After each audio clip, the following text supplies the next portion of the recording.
everyone, welcome back to Sunday Live Show. Thank you so much guys for tuning in. Well guys, I'm back again with izindaba zasebukhosini ke bakwaZulu. Njona ze guys ukuthi ke ubukhosi bazubiya trend kulezi insuku emva ukuthi ke isilo kanye ke noNdlunkulu umamiyeni bemezele ukuthi cha ziyawushaya kuleli viki esikulona.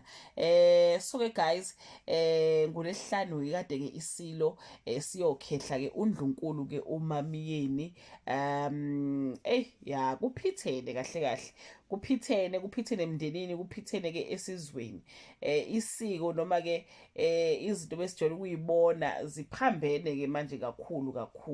Abanye abantu they are questioning indaba yomkhehlo ukuthi kanti kukhehla umuntu onjani. Angazi guys, ningaphendula kuma comment ukuthi ke kukhehla umuntu onjani. Ngokwazi kwami ngazi ukuthi ke umkhehlo, okay, siqale kumemulo. Umemulo kusekuyintombi into emuliswa uyise eyibonga ukuthi iphathe kahle, bese kuthi umkhehlo kusuke ke umyeni wentombi uba wayengeke asakwazi ukuyemulisa ekubeni sinendoda noma isiqomile noma ke ingakashadi.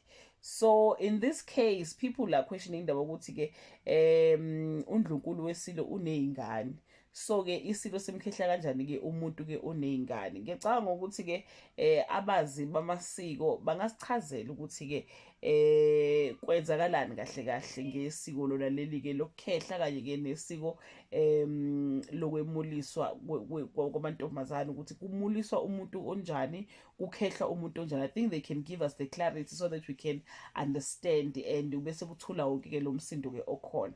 Angikho lapho guys, ngisekutheni ke isilo siyacaca kodwa bose ngazi ukuthi kwasemndenini akuzwenwe kahle nje statement sokuthi siyashada sephumile saphinde zathiwa si wrong waphinde futhi saphuma.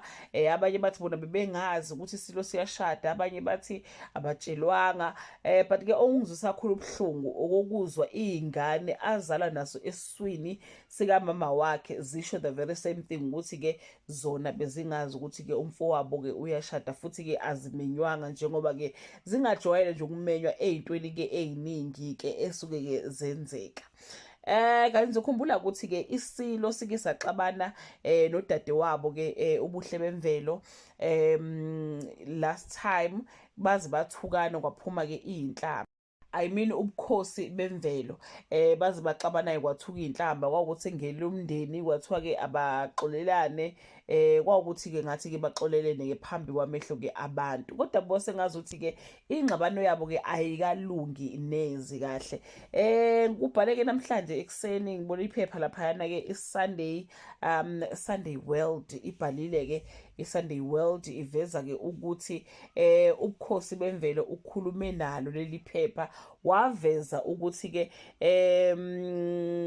Sunday World wathi ke they are deeply embarrassed by the conduct of the king. He is not only shaming us as the family and his siblings, but he's shaming the entire Zulu nation. How can a king marry someone with 3 children from previous relationships? It will have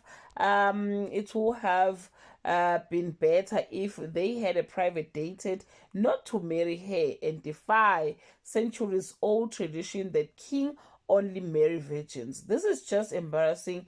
Anyway, we will not be there to witness this as we have not been invited, just like many other royal family members, she said. So yeah guys, kunzima ngampela laphayana abantwana abamenyiwe emshadweni kusho ukuthi ngoba vele ke akuzwenwe.